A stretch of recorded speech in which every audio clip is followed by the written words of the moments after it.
Hey, Kelsey. I know we didn't get a chance to connect for our one-on-one portfolio review, but I wanted to make sure that I at least take a look at it and maybe, find some things that we could potentially work on. If you would like to reschedule, you're more than welcome to. But I hope you find this helpful. I have your portfolio open here and let's take a look at it. So I noticed that you're using Adobe Portfolio, which is totally fine. A few things that kind of stood out to me immediately. One, I love your little logo here. I think this is so cool. It's a great little mark.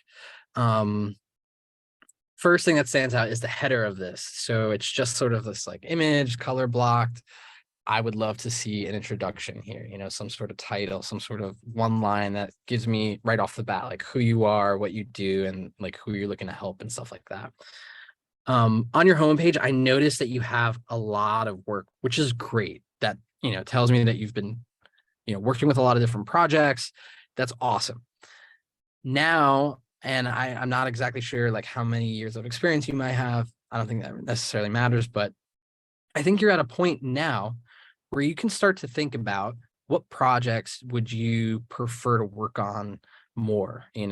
So I noticed that like you have graphic design and illustration, which is something we'll talk about in a second, but I noticed you have like a lot of projects that are, very playful in typography, bright in colors. You have this like really cool, illustration work as well. And I would think about maybe narrowing down here where some of these projects, like some of the projects don't start to feel in line with that style, if that's what you're more interested in doing. Like, for example, like Rhino, kind of starts to stand out a bit. Scroll down here. Where was it? Some of these, I thought maybe this one starts to stand out away from some of the other stuff that you seem to be more excited about. This one as well. So you can start to tailor your portfolio and the products that you have in it to really start to speak to your interests and your style and your aesthetic, right? It looks to me like my assumption is that like you love doing illustration work, you love trying to work that in with your design work as well.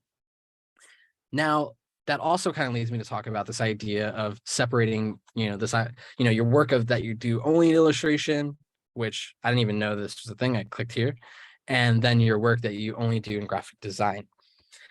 I'm not a big fan of separating and having buckets of like, oh, I do graphic design and I do illustration and I do motion. Me personally, like I want to just present it as this is all the stuff that I've worked on and created. Some of them might have different mediums or might use different skills that I have, but it's all work that I've worked with on clients and this is what I'm capable of. And in your situation where you have design that highlights your illustration work and highlights your skills with illustration, I think it's better just to present that. And again, let the work speak for itself in that sense, where you don't have to then sort of have this conversation or bring up the fact that like, yeah, I do graphic design and I also do illustration or vice versa. Just let those speak for itself. People will understand and start to get the fact that you can do design where you also create the illustrations and stuff like that. I'm going to click into this project. I clicked into that ice cream one before. I love this project. I think this is super cool. The thing that I'm noticing is that on some of your projects, you have gone to the extent of like explaining and having description and stuff like that. I think you could do a little bit better on how you format these. And then I'd also start to break out. I'd actually start adding more descriptions and more text and start articulating your thought and your process throughout these projects, right? Like it's one thing to have this like one description, but it adds a whole other level when you are able to start talking about it, throughout the project, throughout the case study and stuff like that. These images are great, but like as someone who's not in the graphic design world, like I wouldn't know what I'm looking at here. Like these look like frames of a bunch of stuff. And, I'd rather see, a section that has the images from the mood board and then have you have a description that talks about, what you were thinking and all of that stuff. Like I'd rather have all of this text maybe and this image really big and the text really clear so I don't have to like zoom in and fight for it. Like how do we make that as easy as possible for someone to click into this project and learn that information?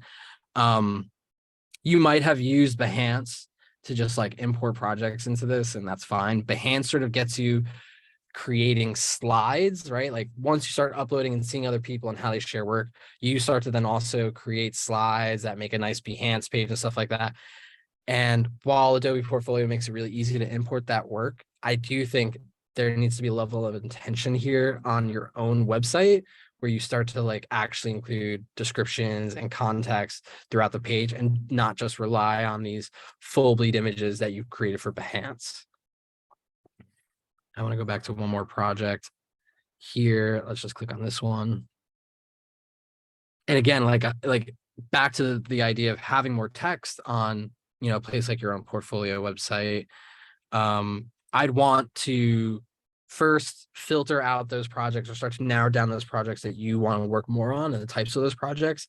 And then I'd start to add more context and more text and description to those projects, because yes, I'm getting a lovely package design here, but I'd love to know the background and why the client came to you and like where they were at before, and, you know, how did this project come all about and things like that. So something to think about. The other thing too is I know like Adobe Portfolio sometimes gets a bad rap. I'm not necessarily the biggest advocate of it, but I think you can also start pushing the design that you have on this. I noticed that like in your Spotify project, you had won an award, so GDUSA Award 2021. I'd want to know more about that. Like, I think like you're missing an opportunity here to really highlight those accolades. So definitely something to think about. So I hope you found this helpful. If you have any questions or anything like that about what I mentioned, feel free to email me. And have a good day.